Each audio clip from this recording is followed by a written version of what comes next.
বাচ্চাকে রুটি সাথে দুধের সাথে ঘুমের ওষুধ খাওয়া, তুমি নাইট করবে রাতের বেলা মাসের সাথে।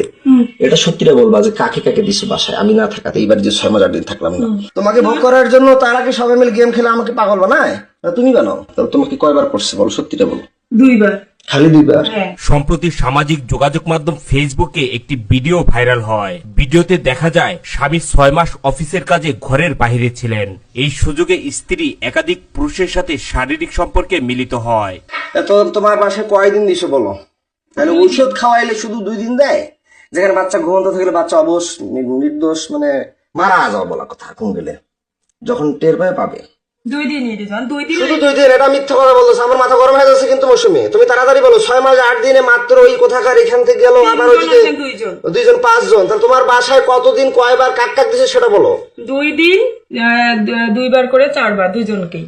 ভাইরাল হওয়া ভিডিওতে দেখা যায় স্বামী তার স্ত্রীকে প্রশ্ন করলে স্ত্রী তার নিজের সন্তানের মাথায় কসম খেয়ে একে একে সব ঘটনা খুলে বলে স্বামীকে। বললাম কিছু করো না, বলো। আমি রিহাবে থাকার পরে 6 মাস 8 দিন ছিলাম না, স্কুলে কাক কাক দিছিল বলো। এর আগেও তো করছিলাম, সোনা মোবাইল নিয়ে গেছিল। এর আগে যতগুলো কইছিলেন এখন নিয়ে ততগুলো করি নাই। কাক কাক দিছো বলো। আমি মাথায় হাত দিয়ে বলতেছি। আমার ছেলে মাথায় হাত দি বলো। না আমার ছেলে মাথায় হাত দিছি। আমার মাথায় দিয়ে বলতেছি। হ্যাঁ কাক কাক দিছি। জানান সে যে এই স্কুলে চাকরি করে সেই স্কুলের শিক্ষকের সাথেই স্কুলের পাশেই শারীরিক সম্পর্কে মিলিত হন। কতবার দিছো? একবারই। কোথায় দিছো? কোন জায়গায় দিছো বলো।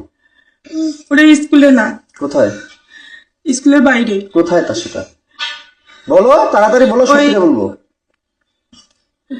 স্কুলের পাশের এদিকে। পাশের দিকে? কোথায়? স্কুলের পাশের রুমের এদিকে। কেন দিছিলে? কেন দিছিলে?